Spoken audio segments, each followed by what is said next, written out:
Ce tissu, vous le connaissez? Les Français, bien évidemment, savent qu'il s'agit de la toile de Jouy.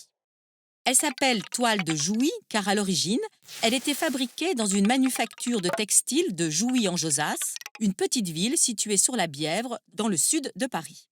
Or, cette manufacture a été créée en 1760 par un certain, nous y voilà, Christoph Philipp Oberkampf, un Allemand natif de Wiesenbach dans le Baden-Württemberg. Ça, c'est un choc pour les Français. Qui croira que ce tissu français, tellement français et pratiquement inconnu en Allemagne, ait été créé par un entrepreneur allemand? Regardez ces scènes charmantes. Des enfants jouent dans un chariot tiré par un bouc, un chasseur souffle dans un cor, un chien poursuit un cerf, une jeune servante s'acoquine avec un garçon de ferme sous le regard d'un coq ou d'une poule. Des dames, des marquises probablement, sous un dais, montrent quelque chose au loin. Les décors sont bucoliques, les ruines pittoresques. D'autres scénettes sont d'inspiration mythologique.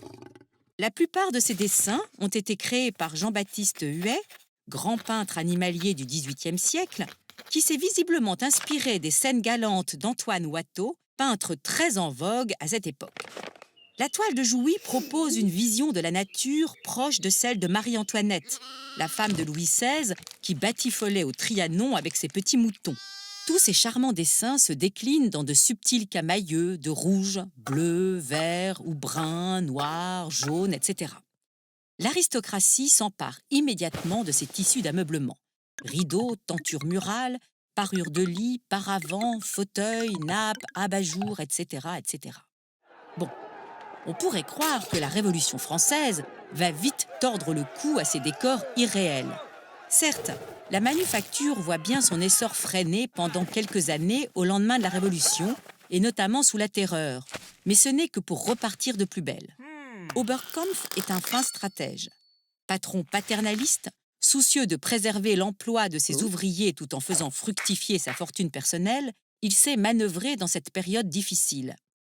D'ailleurs, cet Allemand, qui garde un fort accent en français, mais qui a habilement francisé son nom et épousé une fille de bourgeois français, n'est-il pas élu maire de Jouy-en-Josas en 1790?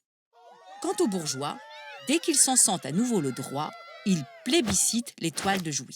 Mais surtout, Napoléon, très impressionné par cet entrepreneur dynamique, toujours à la pointe des avancées techniques, comprend l'intérêt qu'il y a pour la France à développer une industrie textile forte pour freiner l'hégémonie britannique.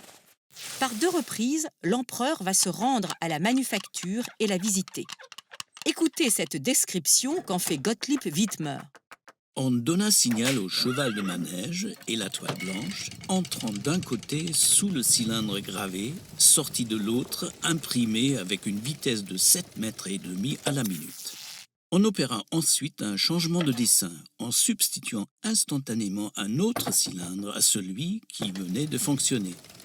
Cette manœuvre rapide plut beaucoup à l'empereur.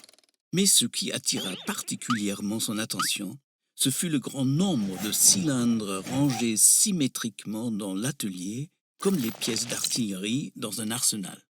On s'empressa de lui faire remarquer que parmi ces cylindres, il s'en trouvait 25 dont la matière provenait de quelques pièces de canon de luxe prises à Rome en 1798.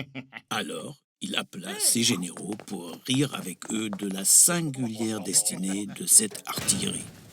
On comprend pourquoi, à l'issue de cette visite, l'empereur détachera de sa boutonnière sa propre croix de la Légion d'honneur pour la remettre à Oberkampf en disant que personne n'était plus digne que lui de la porter.